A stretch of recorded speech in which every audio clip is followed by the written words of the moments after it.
'Cause I'm in the stars tonight. So watch me bring the fire, set the night light. Assalamualaikum warahmatullahi wabarakatuh. Hai teman-teman, perkenalkan, nama saya Lisani Nurhaliza dengan NIM 20124 dari Prodi Pendidikan Geografi kelas 1A, Universitas Pendidikan Indonesia. Di sini saya akan membahas tentang batuan sedimen. Apa kalian tahu apa itu batuan sedimen?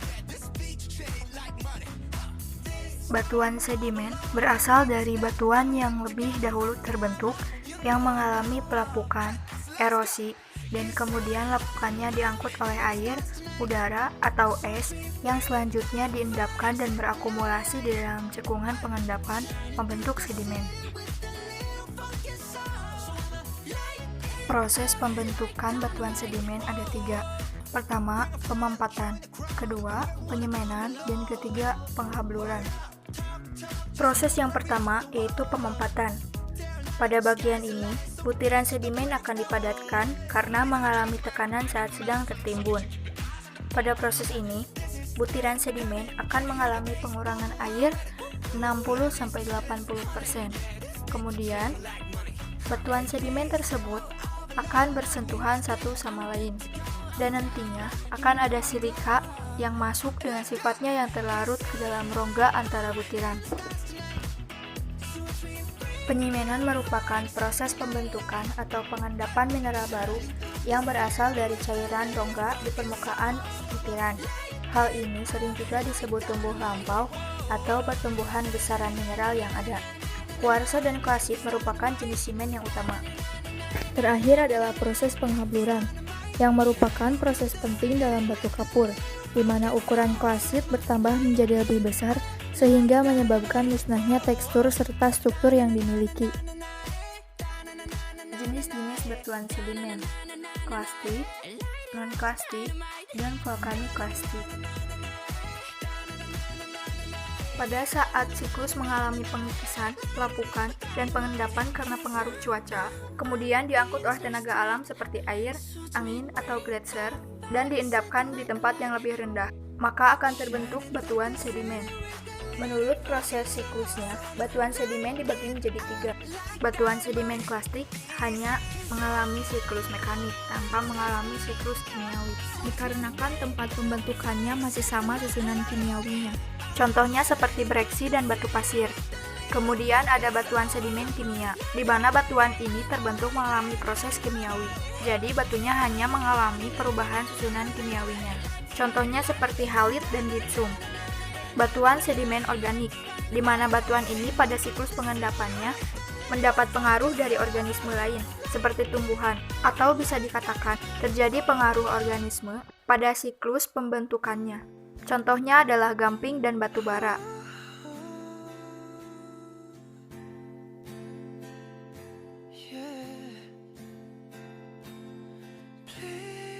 Pada batuan klastik, proses yang terlibat biasanya erosi, pelapukan, transportasi, serta pengendapan kembali. Bisa dibilang ini adalah proses yang sering terjadi dan media yang sering dilibatkan berupa es, angin, serta air. Batuan ini biasanya dibedakan dari ukurannya, yakni lumpur, pasir, dan juga kerikil. Untuk lumpur masih terbagi menjadi 2, yakni lempung serta lanau. Yang kedua, ada batuan sedimen non-klastik. Batuan ini terbentuk ketika uap terkumpul yang menjadikannya beku dengan cara kimia. Batuan sedimen non-klastik ini sangat banyak beredar di lingkungan sekitar. Contohnya, batu karang, batu bara, serta endapan rejang untuk sedimen non-klastik biologi. Yang terakhir ada sedimen vulkanoklastik. Sekilas, batu ini memiliki tekstur seperti klastika. Hanya saja, batu ini berasal dari endapan gunung berapi. Jadi, batu ini memiliki ciri khasnya tersendiri dan banyak ditemukan di sekitar daerah gunung berapi. Klasifikasi batuan sedimen terbagi menjadi 3. Yang pertama, berdasarkan proses pengendapannya. Yang kedua, berdasarkan tenaga alam yang mengangkutnya. Dan yang ketiga, berdasarkan tempat endapannya. Seperti yang telah dijelaskan sebelumnya, pada proses pengendapannya terbagi menjadi 3. Yang pertama ada klastik, merupakan batuan hasil dari pecahan batuan yang sebelumnya. Yang kedua ada proses kimiawi, yaitu batuan yang berasal dari proses kimia.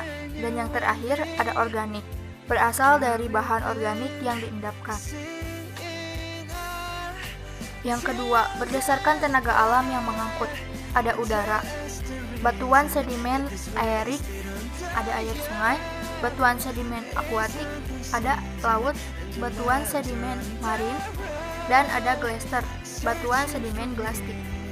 Selanjutnya berdasarkan tempat endapannya, ada sungai, yaitu batuan sedimen fluvial, ada laut, batuan sedimen marin, ada rawa, batuan sedimen limnik, dan ada darat, batuan sedimen teistrik.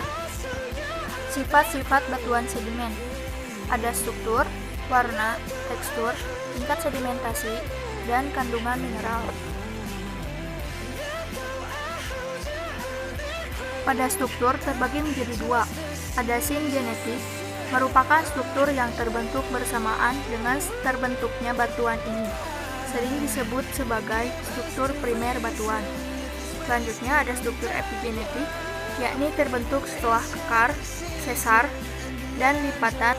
Warna pada batuan sedimen dipengaruhi oleh 2 hal, yakni besi 2 oksida dan besi 3 oksida.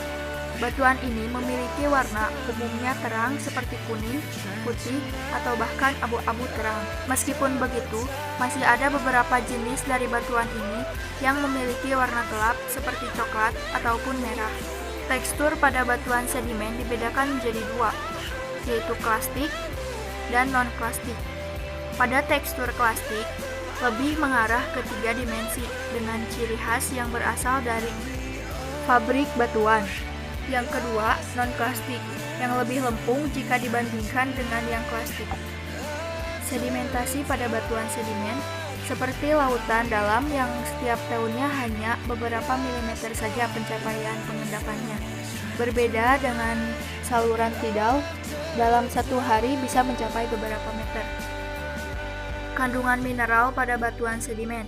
Pada batuan ini mengandung klasit pada batuan karbonat, dan juga kuarsa pada batuan silis klastik. Berbeda dengan batuan metamorf dan juga batuan beku. Karena batuan ini mineral utamanya lebih sedikit. Meskipun begitu, asal-usul mineral dari batuan ini jauh lebih kompleks jika dibandingkan dengan kedua batuan lainnya. Jenis-jenis batuan sedimen. Yang pertama, terdapat batu konglomerat. Tekstur batunya lebih seperti pecahan-pecahan keramik yang ditempelkan menjadi satu di atas batu. Hal ini disebabkan karena proses terbentuknya batuan ini dari bahan-bahan yang lepas disebabkan oleh gaya beratnya menjadi terikat. Selanjutnya ada batuan pasir, seperti butiran-butiran pasir yang ditempelkan di atas batu. Warna dari batu ini biasanya kuning, abu-abu, ataupun merah. Terbentuk karena bahan-bahan lepas akibat gaya beratnya yang menjadi terpadatkan serta terikat. Yang ketiga, batu serpi. Sifatnya yang lunak, bahkan batu ini juga memiliki bau layaknya tanah liat. Di sekelilingnya seperti terdapat butir batuan halus dengan warnanya yakni kuning, hijau, hitam, merah, dan abu-abu. Pembentukan batu yang satu ini masih sama seperti batu yang sebelumnya.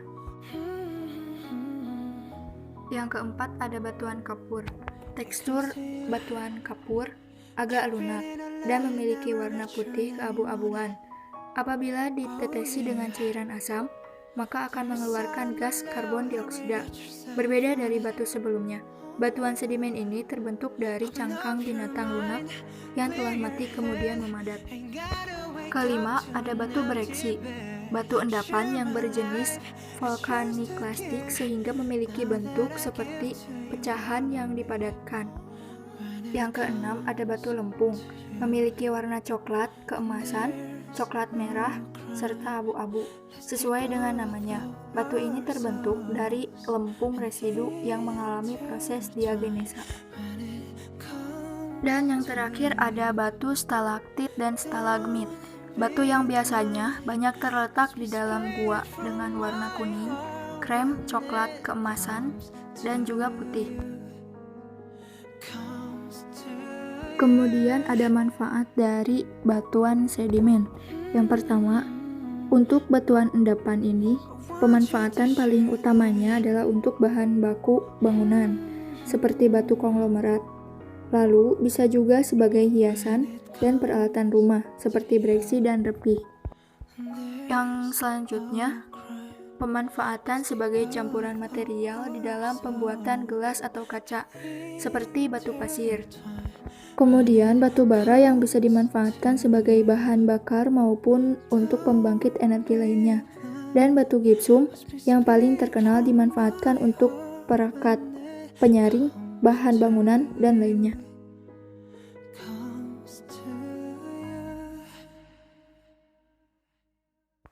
Sekian yang dapat saya sampaikan. Terima kasih. Jangan lupa like, komen, dan subscribe. Assalamualaikum warahmatullahi wabarakatuh.